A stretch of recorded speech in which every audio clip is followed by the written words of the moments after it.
Welcome to the Outdoor Sports Club. I'm Gilly Sniper 300. I'm doing a video response today to the Shermandale's channel, or the Shermandale channels. I'm not exactly for sure how to say that.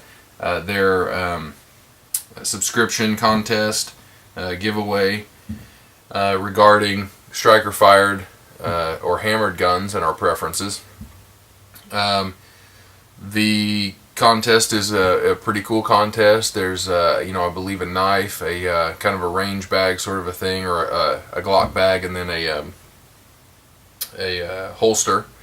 And if I were to win, I would like for whatever prize I might otherwise receive to go to Black Wolf W87.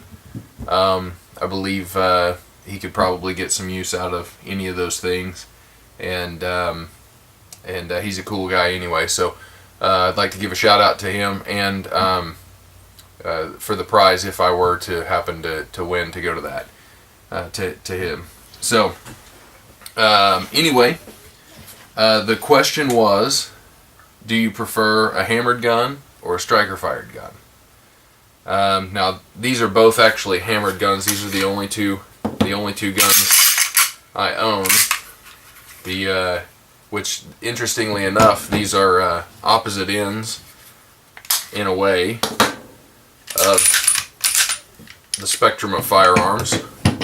We have the H&K USP 45, kind of a higher end, really sort of a classy but reliable combat pistol in 45 ACP.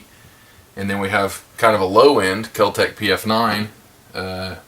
It's a small everyday carry style gun in 9mm. Interestingly enough, as I said, these are both hammered guns, even though this one doesn't have an external hammer. The H&K USP does. My camera is set up a little weird, so I have trouble making sure the angle is correct, but it's got the safe fire decocker selector switch there, double action, single action, or double single, whatever you want to call it. And then we have the Kel-Tec PF9, which is a double action only. You can see right in there, there's a hammer. There's a hammer that drops back and does the work for you. And anyway, those are these two pistols. The funny thing about this, what's really interesting about this, is I prefer striker fired pistols, and these are the only two pistols I own. The reason for that is because early on, whenever I kind of first got into pistols, right or wrong, I preferred a hammer. I swore that every pistol I would ever own would have an external hammer. Not just a hammer, but an external hammer. I was really, really big on that because I thought it was safer. And in some ways I think it is, just because it gives the feeling of having more control to the shooter, the operator of the firearm. Especially to newer shooters, it gives you a feeling of having more control. Whether it gives you more control or not is debatable. It gives you that, I don't want to say illusion, because it may not necessarily be an illusion depending on who you are and what your preferences are, but it makes you feel like, okay, here's something tangible that I can touch that will help me determine the safety of that weapon, or to set the safety level of that firearm, or whatever it is that you want to call it.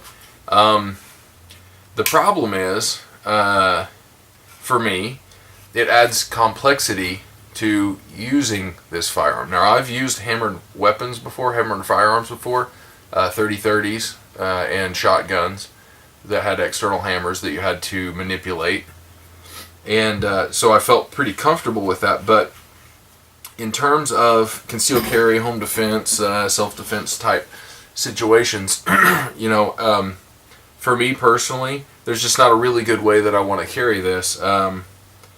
Of course, you could carry like so, safety on, hammer down, and you could flip flip it to fire, and go ahead and fire in double action mode if you wanted. Hammer back all the way in safety. You could sweep the safety off. There's a chance you would decock it, but not much, because it becomes substantially harder to push to go into decock. But you could do that, draw it and sweep the safety off. That's a possibility. You could carry it like so, where you pull it and draw the hammer back. I'm not really for sure. It's and we've discussed this in other videos, but I'm just not for sure. The best way to do that, because I don't carry this pistol, and I don't carry a 1911. I carry, what is a much simpler gun. There's no safety. The safety is a longer, heavier trigger pull, basically. And like I said, this is still a hammered gun. It's double action only, unlike something like a Glock or I believe a Walther PPS or PPQ are striker fired. They operate a little bit differently than a Glock. I think that it is in a full cock position instead of a half cock position, so to speak. I'm not intimately familiar with the operations of those, but that's the way I understand it. Anyway, this is a double action only, and this is similar in the sense that there is no safety, that the trigger is the safety. If you don't pull the trigger, it's not going to shoot. And I like that idea because it's simpler. You don't have to manipulate anything other than pulling the trigger when you draw it. Now, if you're not carrying with one in the chamber, you would have to, chamber it. And that's a whole nother debate. Anyway.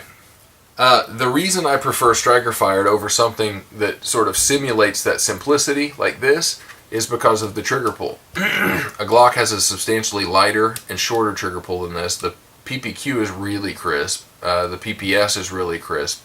Some of those pistols, there's other pistols out there that I should probably be throwing in that list, but anyway, you get the hint. It's simple, it's easy, the trigger pull's not that bad, so that's why I prefer striker fired guns. I think that they're safe. I think that they've been proven to be safe and reliable. So if you're, in my opinion, if you're living under the assumption that a hammered gun is going to be safer or more reliable, I don't think that you can actually back that up with real world data. If it's your personal preference, that's fine, it's your personal preference, but I think it would just be really, really hard to make the case that it's actually safer than a striker fired gun. For those reasons, I prefer striker fired guns. And like I said, it's just kind of funny that I don't own one. If Glock made a subcompact, single stacked 9mm, I would have bought it instead of this.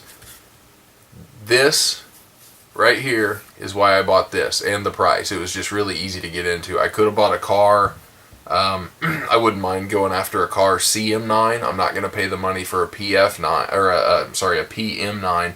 I know that money shouldn't really be an object whenever you're looking at an EDC gun, but it is an object for some people, and I would just rather go with the CM9, and I'm glad that they came out with that option. The PPS is kind of pricey too, and it's a little taller than what I would like. This one's taller than I would like as well, and it causes me problems, but it's very, very thin, it's very, very light, and I like it. If Glock would make a single stacked compact 9mm, subcompact 9mm, I'd buy it in a heartbeat, and pretty much everybody I know would go buy one in a heartbeat. So then I would have a striker fired pistol. But I don't. I prefer them, but I don't. I do like both of these pistols, so I'm not complaining by any means, but anyway, I've rambled on long enough, I think, so I'm going to go ahead and shut it off. Thanks to TheShermandale for doing the contest. I've watched a few of your videos, and I really like them, and I like the way you have put your channel together, and the way you communicate with people out there in the YouTube gun community. I think it's really cool what you're doing, and I appreciate you looking me up and hitting me up and sending me a message. I was really happy to go check out your channel, and I'm glad I found it, and so keep up the good work. Thank you very much, and everybody have a great day, be safe, and happy shooting. Peace out.